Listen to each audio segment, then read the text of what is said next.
Chapter 34. Rome, Arianism becomes Orthodox. As already observed, those who against their will had subscribed to the creed of the Council of Nice were determined to redeem themselves as soon as possible, and by whatever means it could be accomplished. And they did accomplish it. The story is curious, and the lessons which it teaches are valuable. Shortly after the dismissal of the Council of Nice, but in AD 326, Alexander died, and Athanasius succeeded to the episcopal seat of Alexandria. He, much more than Alexander, had been the life and soul of the controversy with Arius. It was he who had continually spurred on Alexander in the extreme and uncompromising attitude which he had maintained toward Arius. And now when, at the age of 30 years, he became clothed with the power and the prerogatives of the Archbishopric of Alexandria, the controversy received a new impulse from both sides, from the side of the Catholics, by the additional pride and intensity of dogmatism of Athanasius, from the side of the Arians, in a determination to humble the proud and haughty Athanasius. To this end, the Arians at once began to apply themselves diligently to win over Constantine to their side, or at least to turn him against Athanasius. In AD 327 died Constantine's sister, Constantia. She had held with the Arian party, having an Arian presbyter as her spiritual adviser. This presbyter had convinced her that Arius had been unjustly condemned by the council. In her dying moments, she entreated the emperor to reconsider the justice of the sentence against that innocent, as she declared, and misrepresented man. Constantine soon afterwards sent a message to Arius, recalling him from banishment and promising to send him back to Alexandria. Arius came and presented a confession of faith which proved satisfactory to the emperor.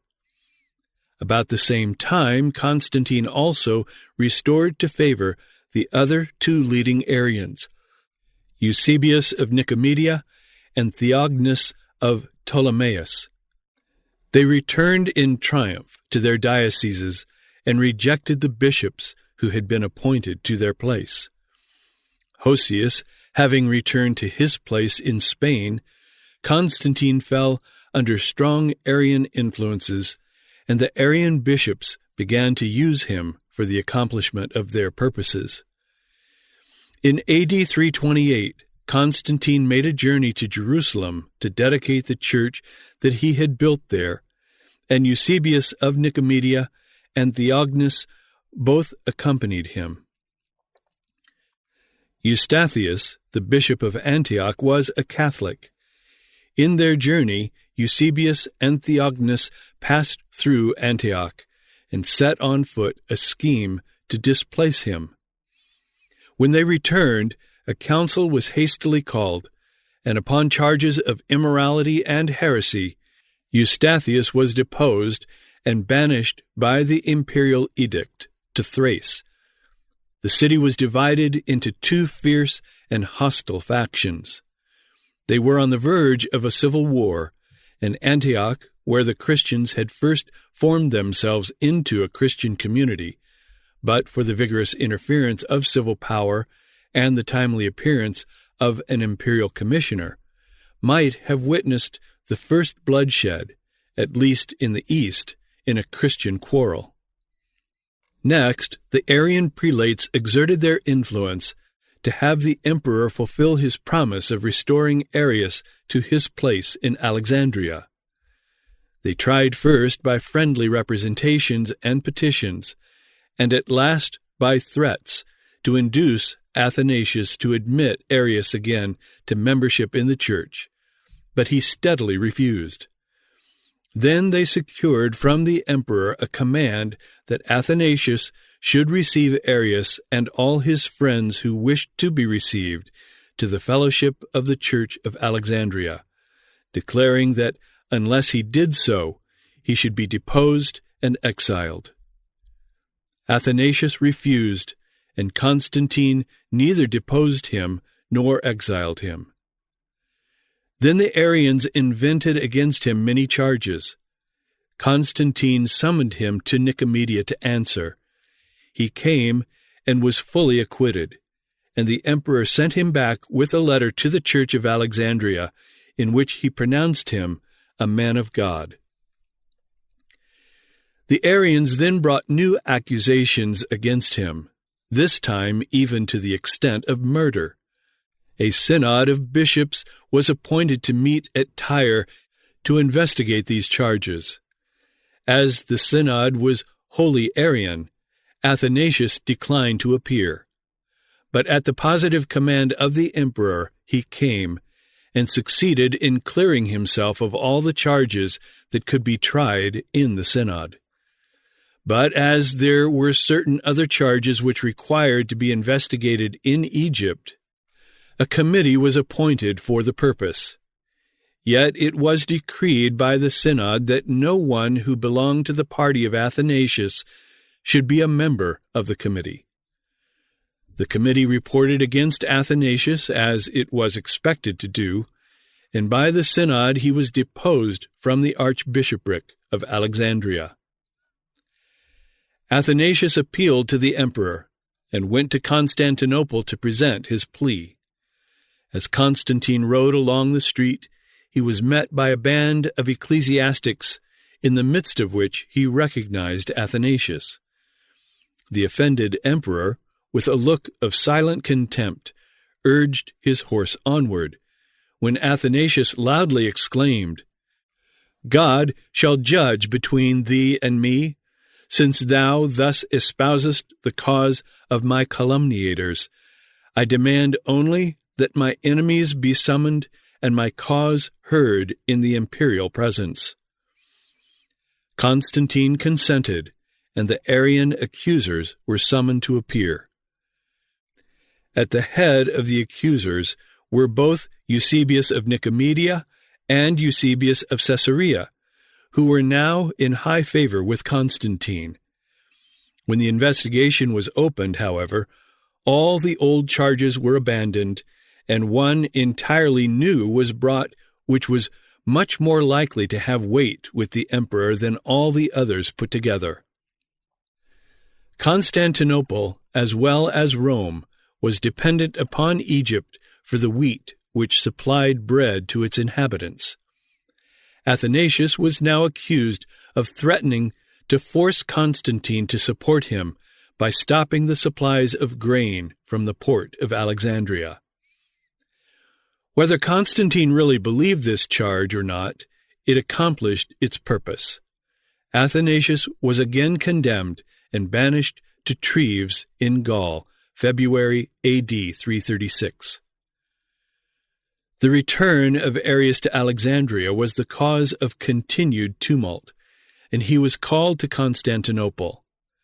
At the request of the emperor, Arius presented a new confession of faith which proved satisfactory, and Constantine commanded the bishop of Constantinople to receive Arius to the fellowship of the church on a day of public worship. It happened to be a Sabbath, Saturday, on which day, as well as Sunday, public worship was held at Constantinople. The bishop absolutely refused to admit him.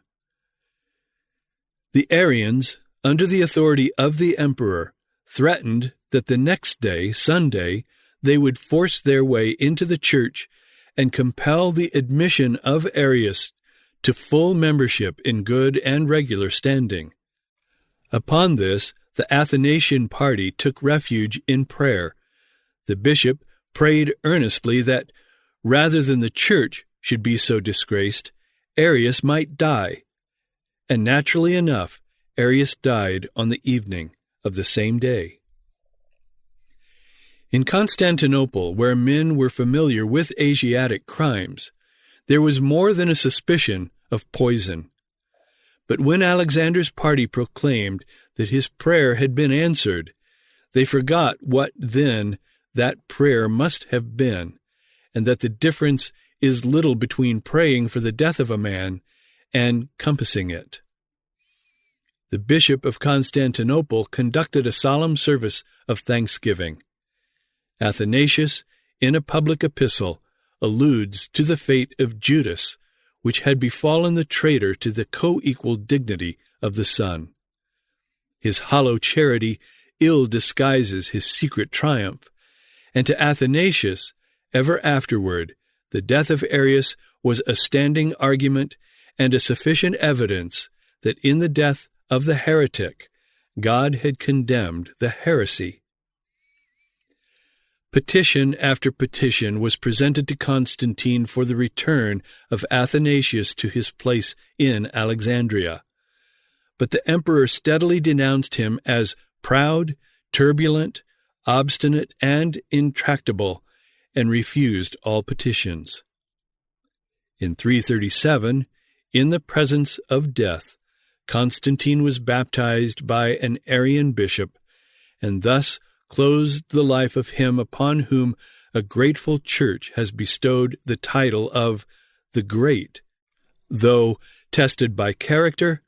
Indeed, he stands among the lowest of all those to whom the epithet has in ancient or modern times been applied. Constantine was succeeded by his 3 sons, Constantine, aged 21 years, Constantius, aged 20, and Constans, aged 17. They apportioned the empire among themselves. Constantine II had Constantinople and some portions of the west, with preeminence of rank. Constantius obtained Thrace, Egypt, and all the east, and Constans held the greater part of the west. Constantius was a zealous Arian. Constantine and Constans were no less zealous Catholics. The religious parties now had another element added to their strifes. They could use the religious differences of the emperors in their own interests. Athanasius, being an exile at Treves, was in the dominions of Constans, his fiery defender, while the place of his bishopric was in the dominions of Constantius, his fiery antagonist. The Athanasian party, through Constantine II, succeeded in persuading Constantius to allow the return of Athanasius and all the other bishops who had been banished. The return of these bishops again set all the East ablaze. The leaders of the Arian party addressed letters to the emperors denouncing Athanasius. They held another council at Tyre, A.D. 340, in which they brought against him new charges and condemned him upon them all.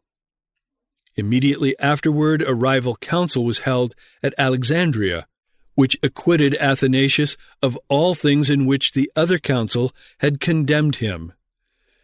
In this same year, Constantine II was killed in a war with his brother Constans.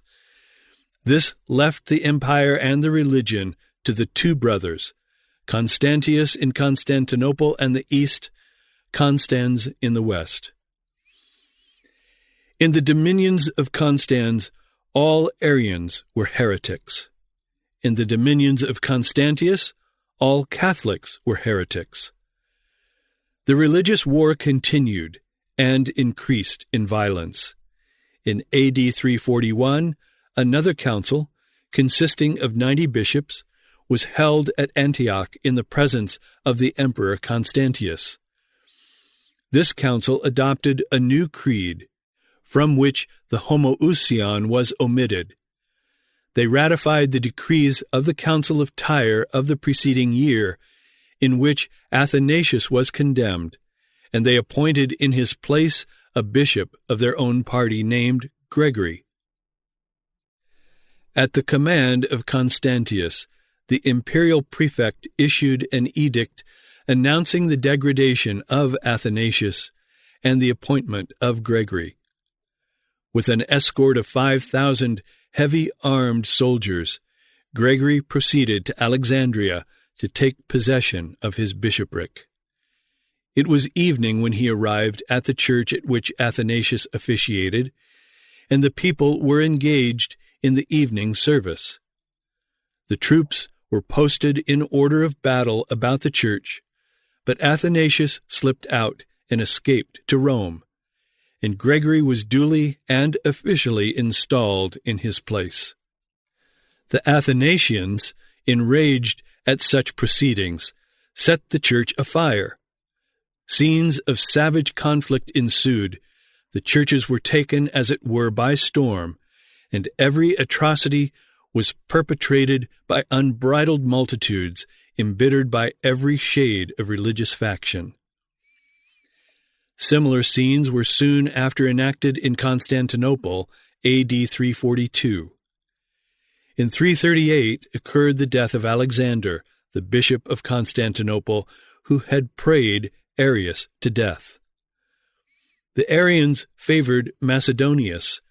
The Athanasians favored Paul for the vacant bishopric. Paul succeeded. This was while Constantius was absent from the city, and as soon as he returned, he removed Paul and made Eusebius of Nicomedia bishop of Constantinople. Eusebius died in 342. The candidacy of Paul and Macedonius was at once revived. The partisans of Paul claimed that he, having been unjustly deposed, was lawful bishop by virtue of his previous ordination. The supporters of Macedonius claimed, of course, that Paul had been justly deposed, and that therefore a new election was in order. The dispute spread from the church into the streets, from the clergy to the populace. Blood was shed. The whole city was in arms on one part or the other. Constantius was in Antioch. As soon as he heard of the tumult in Constantinople, he ordered Hermogenes, commander of the cavalry in Thrace, to go with his troops to Constantinople and expel Paul. In the attempt to do so, Hermogenes was met by such a desperate attack that his soldiers were scattered, and he was forced to take refuge in a house. The house was immediately set on fire. Hermogenes was seized and dragged by the feet through the streets of the city till he was torn to pieces, and then his mangled body was cast into the sea. As soon as this news reached Constantius, he went to Constantinople and expelled Paul without confirming the election of Macedonius, and returned to Antioch. Paul went to Rome and laid his case before Julius. The bishop of Rome, glad of the opportunity to exert the authority thus recognized in him, declared Paul reinstated and sent him back with a letter to the bishops of the Eastern churches, rebuking those who had deposed him and commanding his restoration. With this, Paul returned to Constantinople and resumed his place. As soon as Constantius learned of it, he commanded Philip, the Praetorian prefect, to drive out Paul again and establish Macedonius in his place.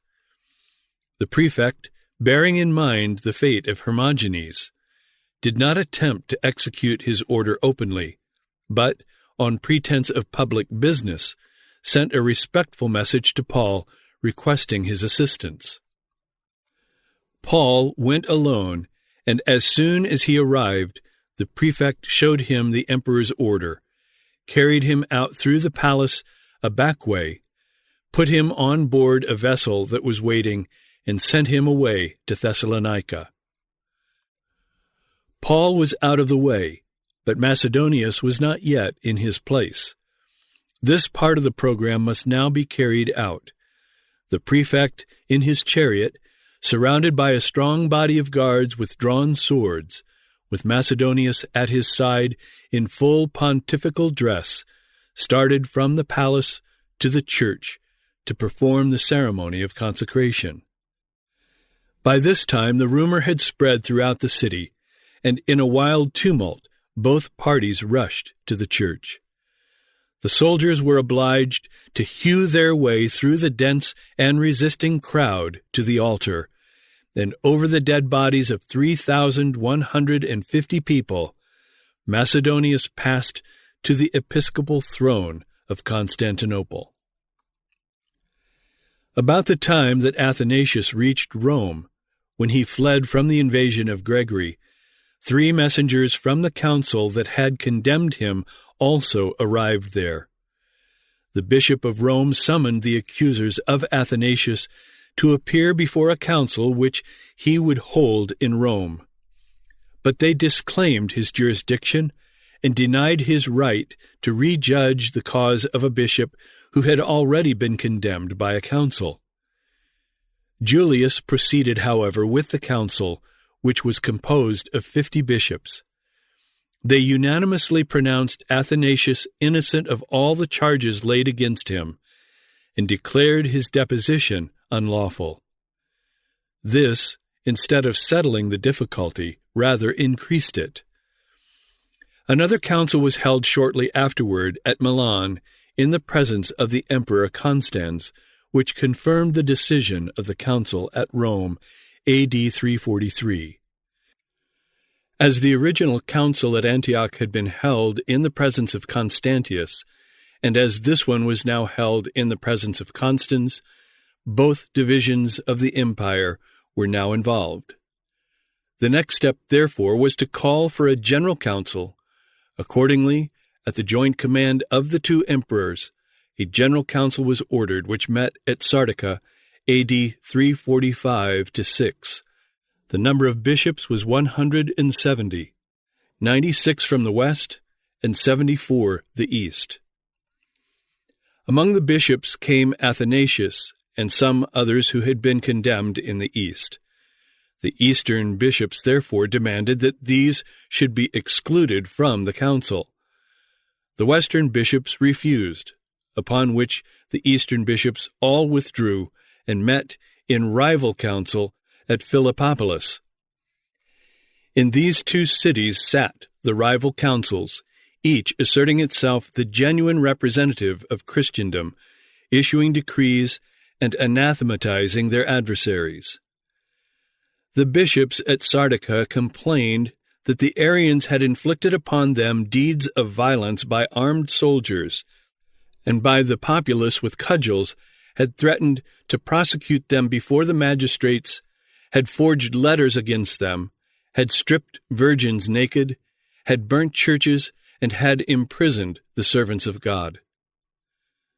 Those assembled at Philippopolis retorted against Athanasius and his followers that with violence, slaughter, and war they had wasted the churches of the Alexandrians and had stirred up the pagans to commit upon them assaults and slaughter. They declared that the assembly at Sardica, from which they had seceded, was composed of a multitude of all kinds of wicked and corrupt men from Constantinople and Alexandria, who were guilty of murder, bloodshed, slaughter, highway robbery, pillaging, and despoiling, of breaking altars, burning churches, plundering the houses of private citizens, profaning the sacred mysteries, of betraying their solemn obligations to Christ, and of cruelly putting to death most learned elders, deacons, and priests of God. There is little doubt that the statements of both parties were correct. The bishops who remained at Sardica had everything their own way. As they were all zealous supporters of Athanasius, they unanimously revoked the decision of the Council of Antioch and confirmed the acts of the Council of Rome. Athanasius and 3 other bishops who had been deposed at the same time with him were pronounced innocent, and those who had been put in their places were declared deposed and accursed and entirely cut off from the communion of the Catholic Church. They also enacted a series of canons, of which 3, full of pure love, bestowed special dignity upon the Bishop of Rome as the source of appeal. One of these ordered that if any bishop shall think himself unjustly condemned, his judges, in honor of the memory of the holy apostle Peter, Sancta Petra Apostoli Memoriam Honorimus, shall acquaint the Bishop of Rome therewith, who may either confirm the first judgment or order the cause to be re-examined by such of the neighboring bishops as he shall think fit to name. Another ordered that the see of the deposed bishop shall remain vacant till his cause shall be judged by the Bishop of Rome. A third ordered that if a bishop condemned in his own province shall choose to be judged by the Bishop of Rome, and desires him to appoint some of his presbyters to judge him in his name, together with the bishops, the Bishop of Rome may grant him his request. The effect of this was only to multiply and intensify differences and disputes among bishops, and infinitely to magnify the power of the Bishop of Rome.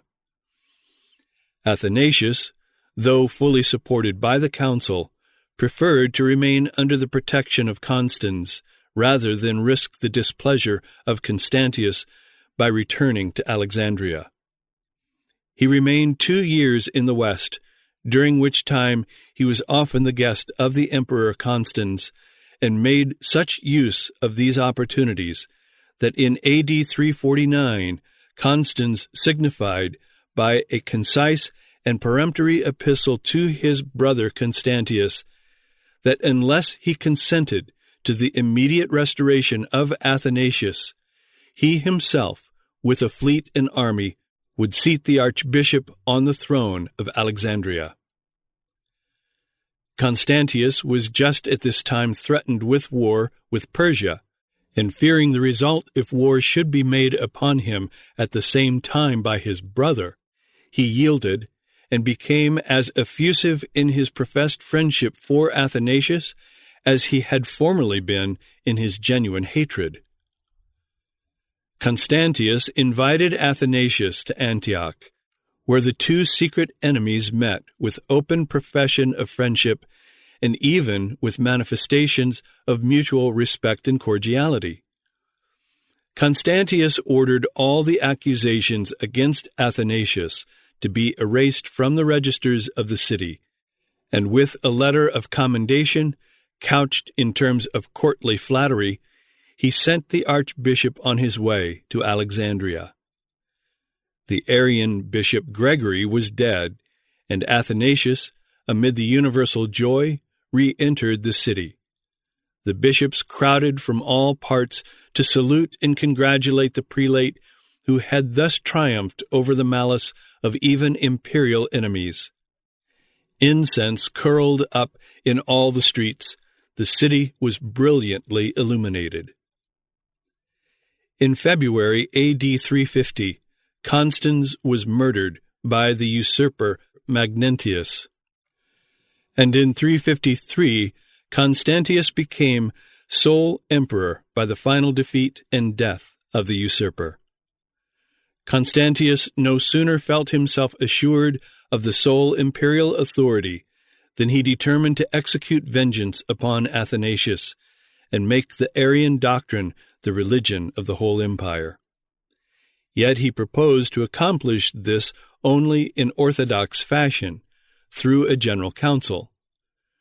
As it was thus that his father had established the Athanasian doctrine, which was held by all the Catholics to be strictly orthodox, to establish the Arian doctrine by a like process assuredly could be no less orthodox. The way was already open for the calling of a general council, by the disputes which had arisen over the standing of a council of Sardica.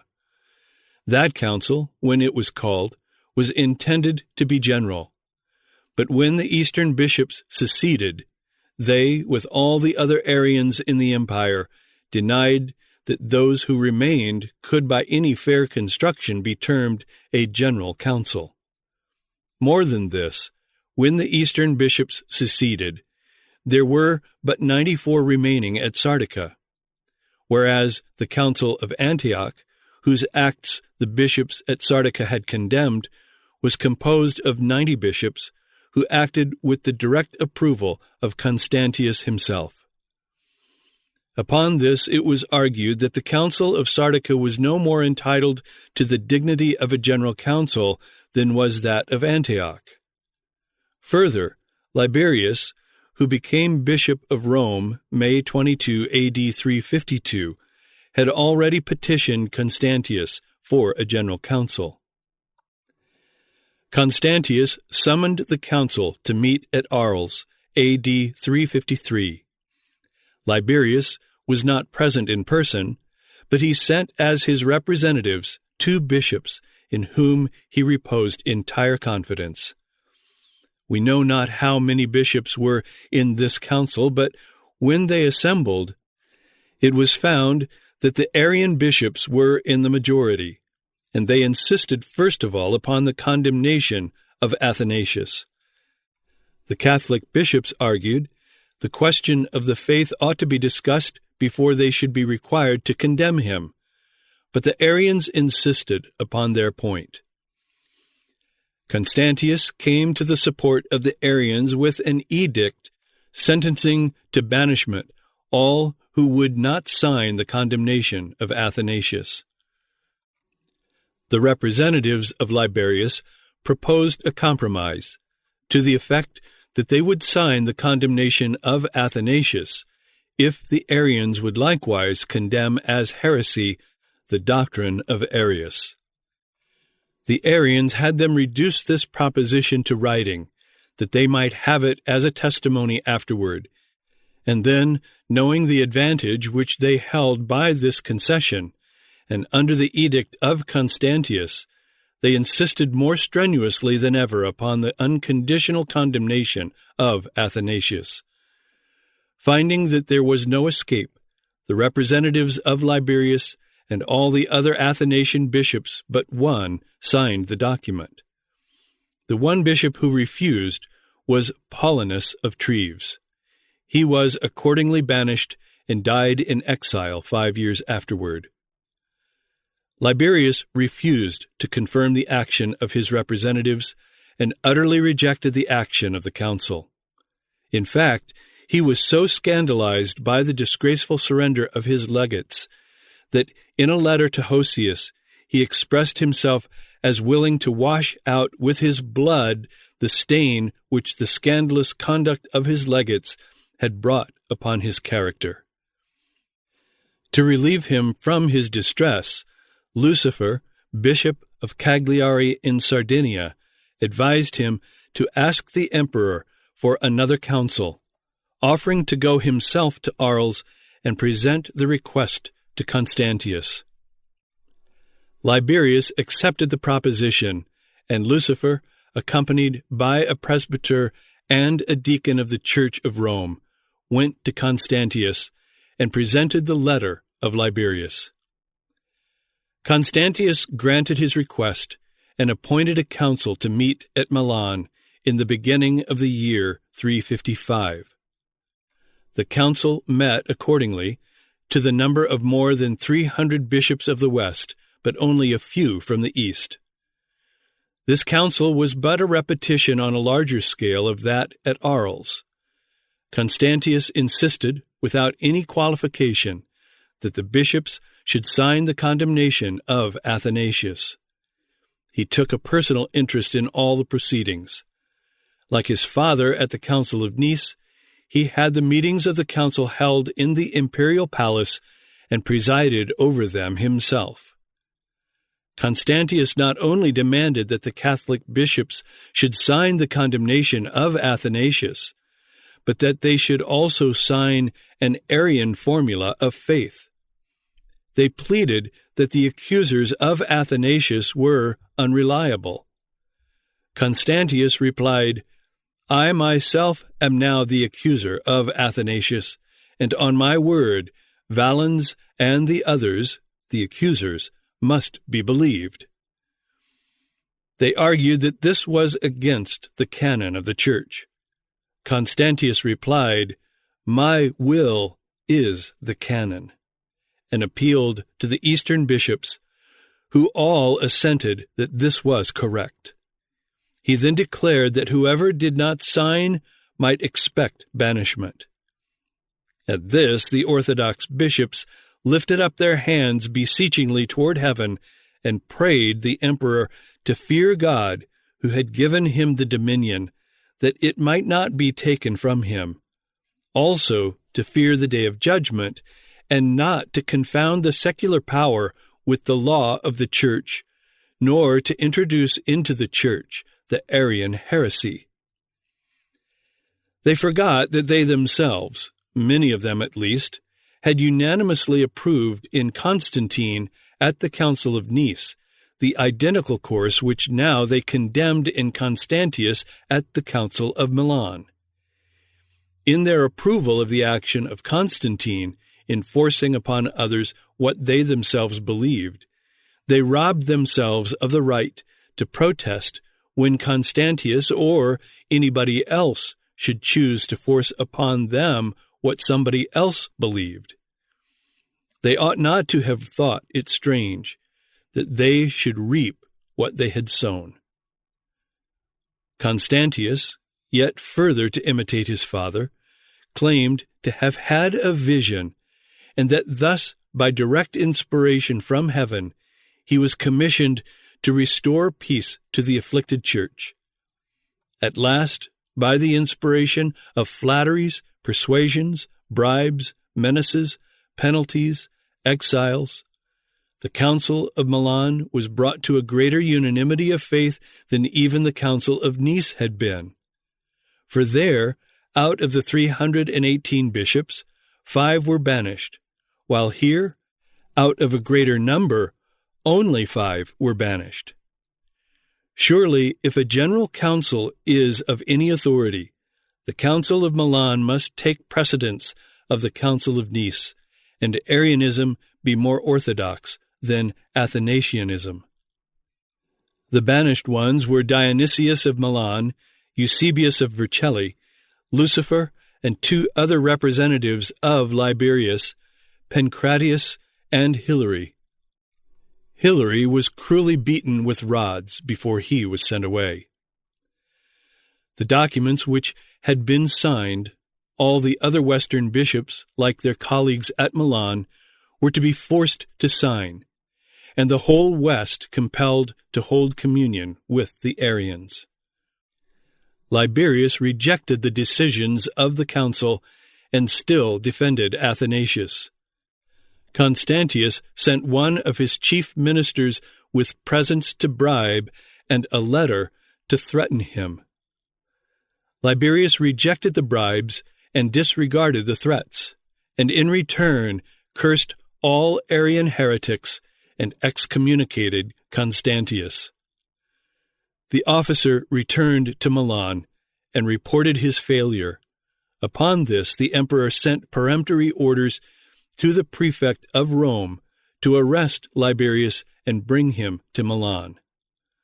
The prefect, dreading the violence of the populace, took the precaution to arrest Liberius by night. Arrived at Milan, the captive bishop was brought before Constantius, and there also he maintained his refusal to endorse the action of the council. Constantius told him that he must either sign or go into exile, and that he would give him 3 days to decide.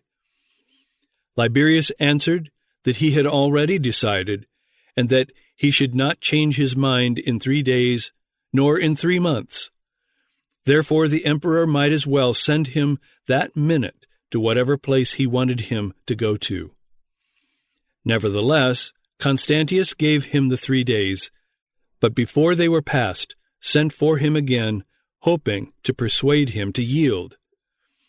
Liberius stood fast, and the emperor pronounced sentence of banishment and sent him to Berea in Thrace. Before Liberius was gone out of the palace, the emperor sent him a present of 500 pieces of gold, as he said, to pay his expenses. Liberius sent it back, saying he had better keep it to pay his soldiers. The empress also sent him a like sum. This he returned with the same answer, with the additional message to the emperor that if he did not know what to do with so much money, he might give it to Epictetus or Auxentius, his two favorite Arian bishops. As soon as it was known in Rome that Liberius was banished, the people assembled and bound themselves by an oath not to acknowledge any other bishop as long as Liberius lived. The Arian party, however, were determined to have a bishop in Rome. They selected a deacon of that church, Felix by name, who was willing to be bishop of Rome. The clergy would not receive him, and the people collected in mutinous crowds and refused to allow the Arians to enter any of the churches. The imperial palace in Rome was chosen as the place of ordination. 3 of the emperor's eunuchs were appointed to represent the people, and they duly elected Felix.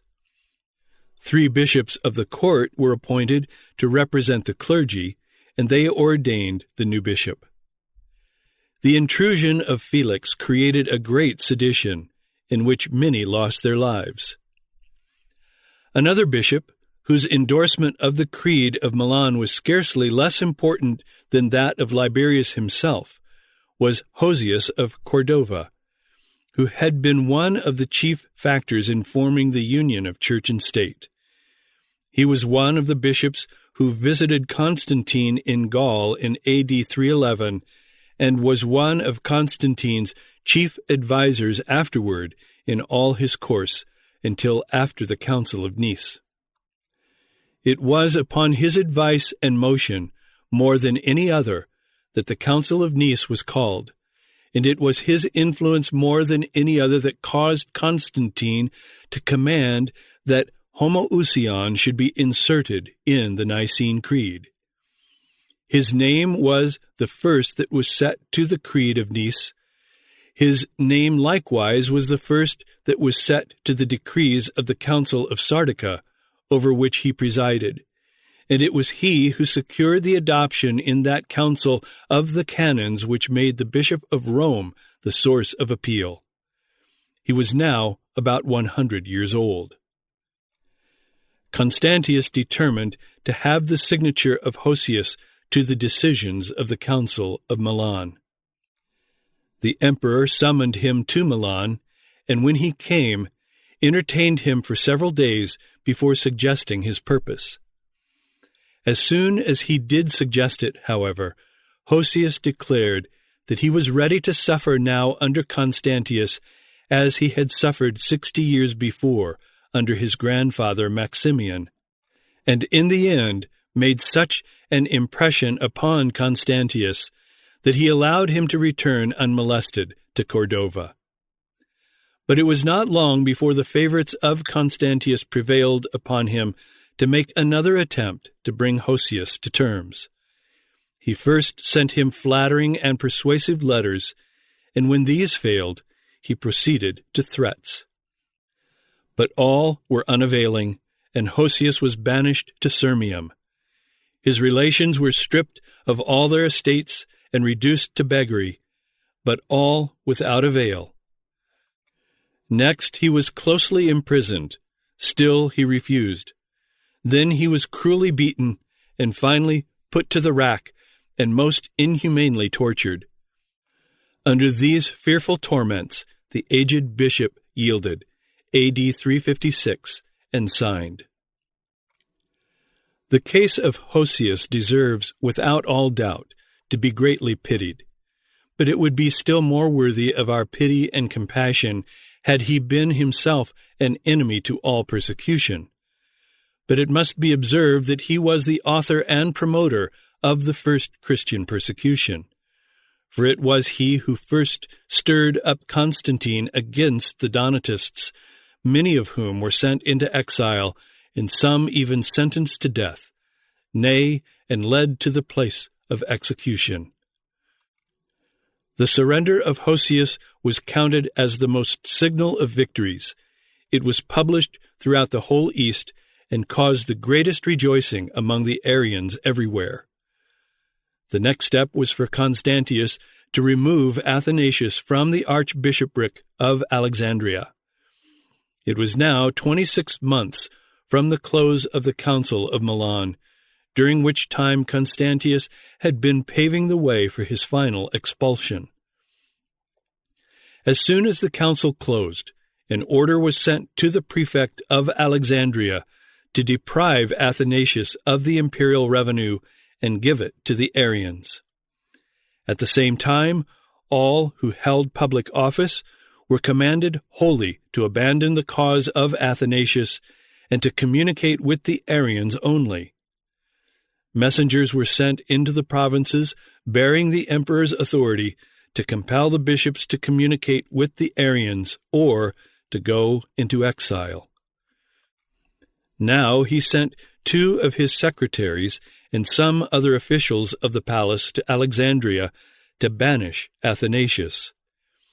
These officers, with the governor of Egypt and the prefect, commanded Athanasius to leave the city. He demanded that they produce the written authority of the emperor, but Constantius had sent no written order.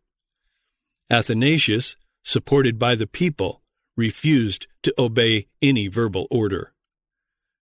A truce was agreed upon until an embassy could be sent to Constantius to bring a written command, but on the part of the officers, this truce was granted merely for the purpose of disarming the vigilance of the supporters of Athanasius.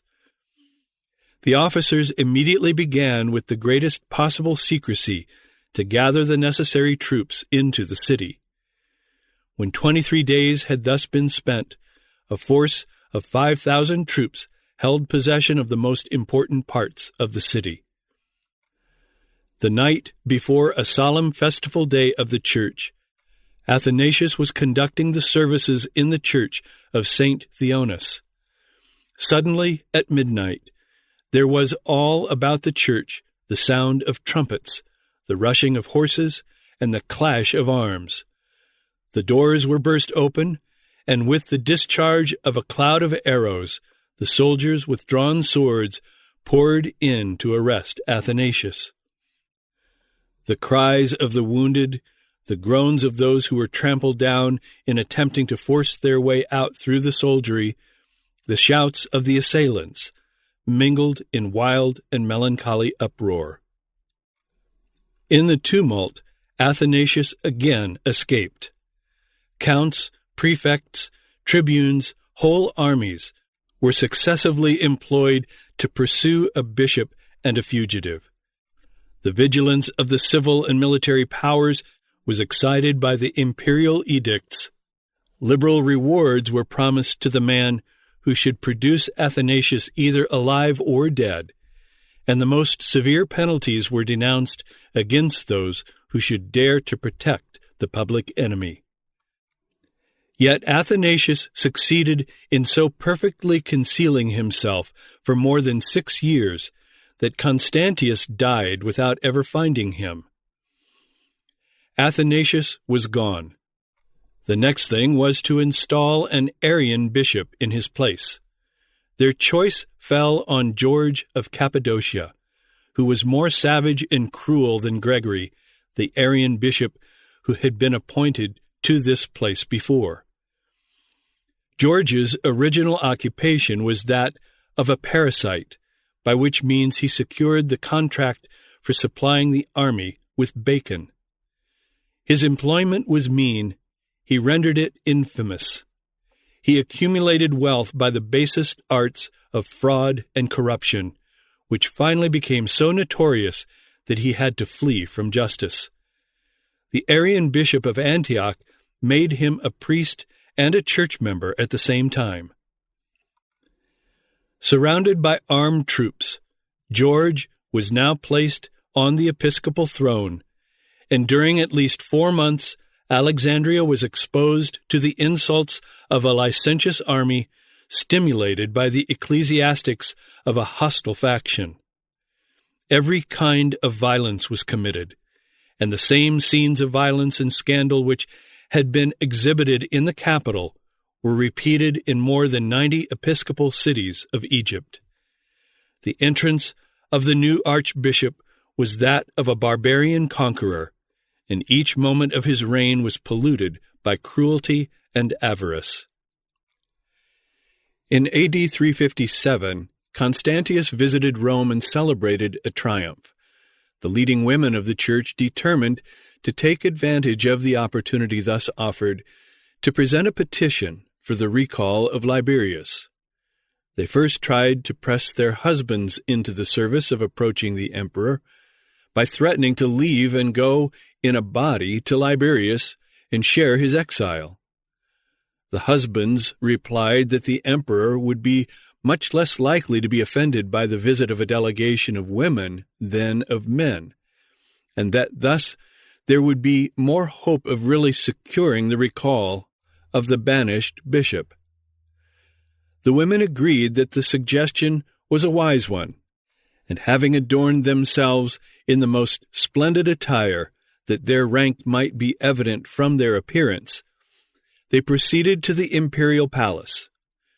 Constantius received them courteously. They earnestly pleaded with him to take pity on that great city and its numerous flock, bereft of its shepherd and ravaged by wolves. The emperor replied, "I thought you had a pastor. Is not Felix as capable of exercising the pastoral office as any other?" The women answered that Felix was detested and avoided by all, and that none would attend service so long as Liberius was absent. Constantius smiled and said, "If so, you must have Liberius again. I shall without delay dispatch the proper orders for his return." The next day the edict of recall was read in the circus, but it provided that the two new bishops should rule jointly. It happened to be the most interesting and decisive moment of a horse race, but the excited feelings of the multitude were turned in an instant to the more absorbing question of the Orthodox faith. Some cried in ridicule that the edict was just, because there were two factions in the circus, and now each one could have its own bishop. Others shouted, "What? Because we have two factions in the circus, are we to have two factions in the church?" Then the whole multitude set up one universal yell, "There is but one God, one Christ, one bishop." Upon which Theodoret devoutly remarks, "Some time after this Christian people had uttered these pious and just acclamations, the holy Liberius returned, and Felix retired to another city." It is true that Liberius returned soon after this, but Constantius had made it the condition of his return that he should sign the decisions of the Council of Milan. 2 years' sojourn in cold and barbarous Thrace, while a rival bishop was enjoying the splendors of the episcopal office in Rome, exerted a strong tendency to convince Liberius that Athanasius was rightly condemned and that the Arian doctrine might be true. He therefore signed both the condemnation of Athanasius and the Arian Creed of Milan. Upon this concession, Constantius called Liberius to Sirmium. But as in the meantime the emperor had changed his views and adopted the semi-Arian doctrine, he would not allow Liberius to return to Rome unless he would first subscribe to the same. Liberius signed this also, and was allowed to go on his way to Rome. The people poured out through the gates to meet him and escorted him in triumph to the episcopal palace, August 2, 358. The adherents of Felix were inhumanely murdered in the streets, in the public places, in the baths, and even in the churches. And the face of Rome, upon the return of a Christian bishop, renewed the horrid image of the massacres of Marius and the proscriptions of Sylla. Felix escaped but returned and attempted to hold services in a church beyond the Tiber, but was again driven out. As stated above, Constantius had again changed his opinion as to the nature of Christ, adopting the semi-Arian view. The semi-Arian party was a third one that had grown up between the strictly Arian and the Athanasian, based upon a third mental abstraction as elusive as either of the others. The three doctrines now stood thus. The Athanasians declared the Son of God to be of the same substance, the same existence, and the same essence with the Father. The strict Arians declared the Son to be like the Father, but rather by grace than by nature, as like as a creature could be to the Creator.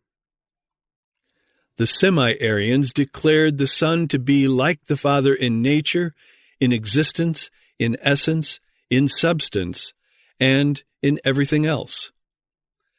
The Athanasian doctrine was expressed in homoousion, the strict Arian in anomion, and the semi-Arian in homoiousion. It will be seen that the semi-Arian was nearer to the original doctrine of Arius than was the Arian of the present period. This was owing to the followers of Eusebius of Nicomedia, who, in the bitterness of their opposition to the Athanasians, were carried away from the original Arian doctrine, from the homoiousion to the anomian. The homoousion was the doctrine of the Council of Nice.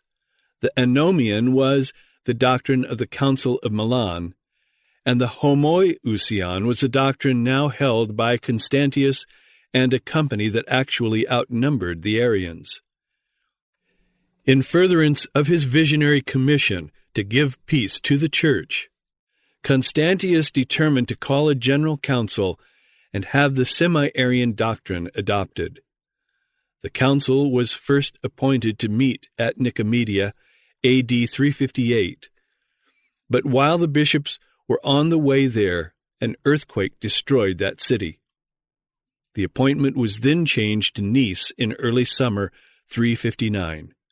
But before that time arrived, he decided to have two councils instead of one, that all might more easily attend. The bishops of the east were to meet at Seleucia in Isauria, those of the west at Rimini on the Adriatic Sea in Italy. The emperor issued an order commanding all bishops without exception to attend one or the other as they might choose, and the civil officers in the provinces were commissioned to see that the command was obeyed. The bishops therefore set out from all parts. The public carriages, roads, and houses were everywhere crowded with them, which gave great offense to the catechumens, and no small diversion to the pagans, who thought it equally strange and ridiculous that men who had been brought up from their infancy in the Christian religion, and whose business it was to instruct others in that belief, should be constantly hurrying in their old age from one place to another to know what they themselves should believe. To make sure that the two councils should act as one, it was ordered that each should appoint 2 deputies to report to the emperor the decisions arrived at, that he might himself know whether they had come to an understanding in accordance with the Holy Scriptures, and might decide according to his own judgment what was best to be done. In the summer of A.D. 359, more than 400 bishops assembled at Rimini, of whom 80 were Arians.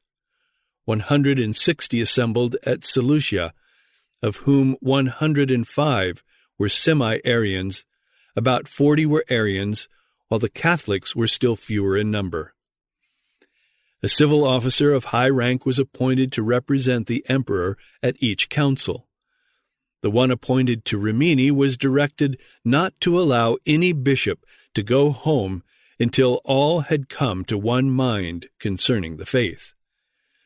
that there might be as little difficulty as possible in coming to one mind, a creed was drawn up and sent to the council to be signed. There were at that time present with the emperor at Sirmium 5 bishops, one of whom was George of Alexandria, and all of whom were Arians or semi-Arians. They drew up a creed, the main points of which were as follows. We believe in one only and true God, the Father and ruler of all, creator and demiurge of all things, and in one only begotten Son of God, who was begotten of the Father without change before all ages, and all beginning, and all conceivable time, and all comprehensible substance. God from God, similar to the Father, who has begotten him according to the Holy Scriptures, whose generation no one knows or understands, but the Father who has begotten him. The word ousia, because it was used by the fathers in simplicity, that is, with good intention, but not being understood by the people, occasions scandal, and is not contained in the Scriptures, shall be put aside, and in the future no mention shall be made of the ousia with regard to God. But we maintain that the Son is similar to the Father in all things, as also the Holy Scriptures teach and say. The emperor sent a letter to each council, commanding that the bishops should settle the question of the faith before they should have anything to do with an investigation of any of their own private differences. The council at Rimini was already in session, and was earnestly discussing the faith, when the bishops arrived from Sirmium with the above creed, which they read aloud to the assembly, and declared that it was already confirmed by the emperor, and was now to be universally accepted, without discussion as to the sense which individuals might attach to its words. To this all the Arians in the council readily agreed, but the Catholics, with loud voices, proclaimed their dissent. They declared that any new formula of faith was wholly unnecessary, that the Council of Nice had done all that was necessary in regard to the faith, and that the business of the council was not to find out what was the true faith, but to put to confusion all its opponents. They demanded that the bishops who brought this creed should with them unanimously curse all heresies, and especially the Arian. This demand was refused by the Arians. Then the Catholics took everything into their own hands. They unanimously approved the Nicene Creed, especially the Homoousion, and then declared heretical the creed which had come from the emperor. They next took up the doctrine of Arianism and pronounced a curse upon each particular point, denounced by name the bishops who had come from the emperor as ignorant and deceitful men, impostors and heretics, and declared them deposed. Finally, they unanimously pronounced a curse upon all heresies in general, and that of Arius in particular. All this they put in writing. Every one of them signed it July 21, A.D. 359, and sent it by the 10 deputies to the emperor, accompanied by a request that he would allow them to return to their churches. At the same time, the Arians of the council also sent 10 deputies to Constantius, who reached the emperor before the others and made their report. When the others arrived, Constantius refused even to see them so much as to receive their report, but sent an officer to receive it, and under the pretext of being overwhelmed with public business, kept them waiting. After waiting long, they were sent to Adrianople to await the emperor's pleasure, and at the same time he sent a letter to the bishops at Rimini, commanding them to await there the return of their deputies. Shortly afterward, the deputies were ordered to go to a small town called Nice, not many miles from Adrianople. This was a trick of the Arians and semi-Arians by which they proposed to have their creed signed there, and then pass it off upon the uninitiated as the original creed of the Council of Nice in Bithynia. There the creed was presented, but with the omission "in all things," so that it read, "The Son is like to the Father," instead of "like to the Father in all things." This the deputies were required to sign, which of course they refused to do, but they were finally forced to sign it and to reverse all the acts and proceedings of the Council of Rimini. The emperor was highly pleased at this result, and calling it a good omen of like success with the whole council, gave the 10 deputies leave to return to Rimini. At the same time he sent letters to the prefect, commanding him anew not to allow a single bishop to leave until all had signed, and to exile whoever should persist in a refusal, provided the number did not exceed 15. The bishops were eager to return to their sees. The emperor was inflexible. Taurus took care to render the place both inconvenient and disagreeable to them. Some, therefore, fell off, others followed their example, the rest began to waver, and being so far got the better of, yielded soon after, and went over to the Arian party in such crowds that in a very short time the number of the Orthodox bishops who continued steady was reduced to 20.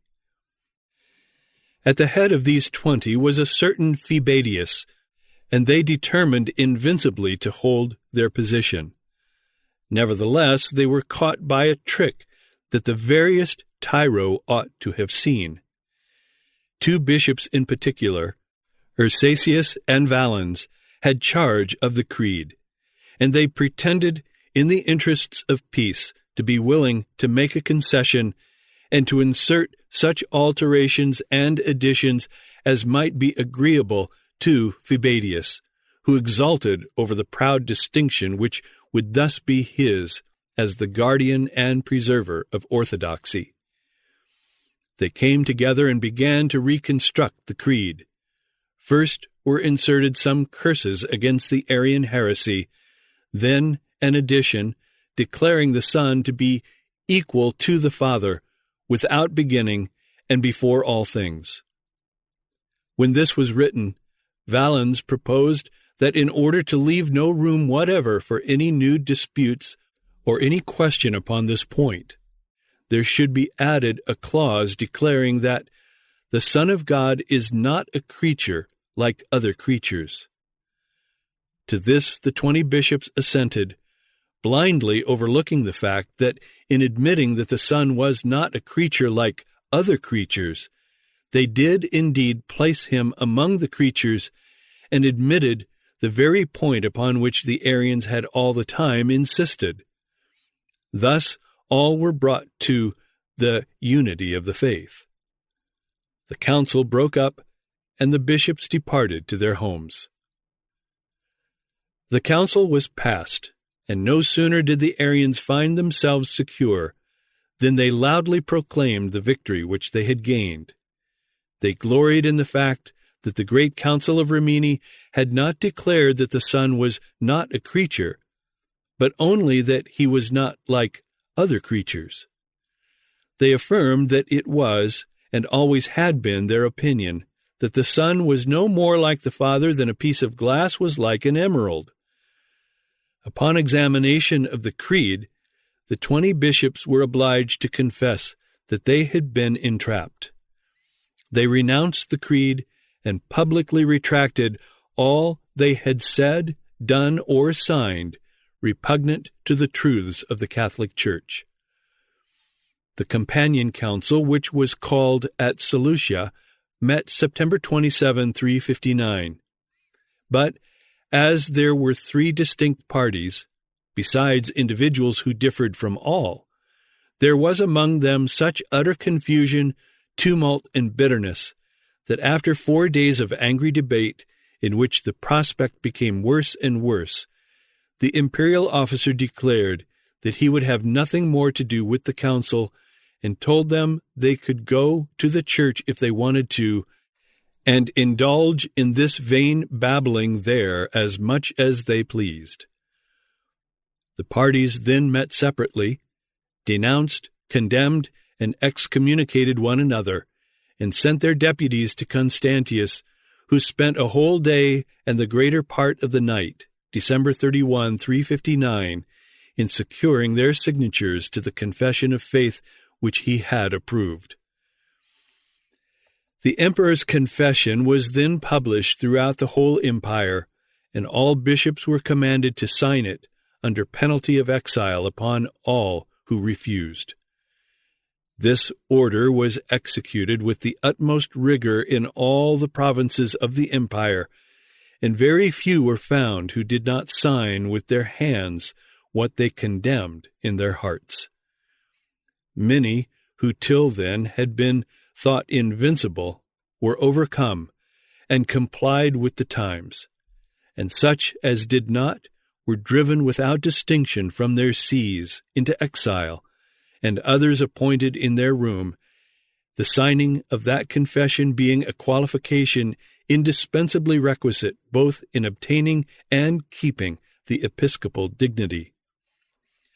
Thus were all the sees throughout the empire filled with Arians, insomuch that in the whole East not an Orthodox bishop was left, and in the West but one, namely Gregory, bishop of Elvira in Andalusia, and he, in all likelihood, obliged to absent himself from his flock and lie concealed. Thus Constantius had succeeded much more fully than had his father in establishing the unity of the faith. That faith was the original Arian. Arianism was now as entirely orthodox and, if the accommodated sense of the word be used, as entirely Catholic as Athanasianism had ever been.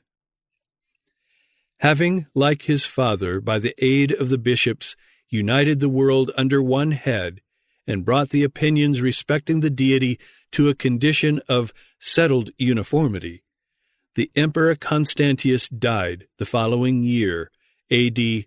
361.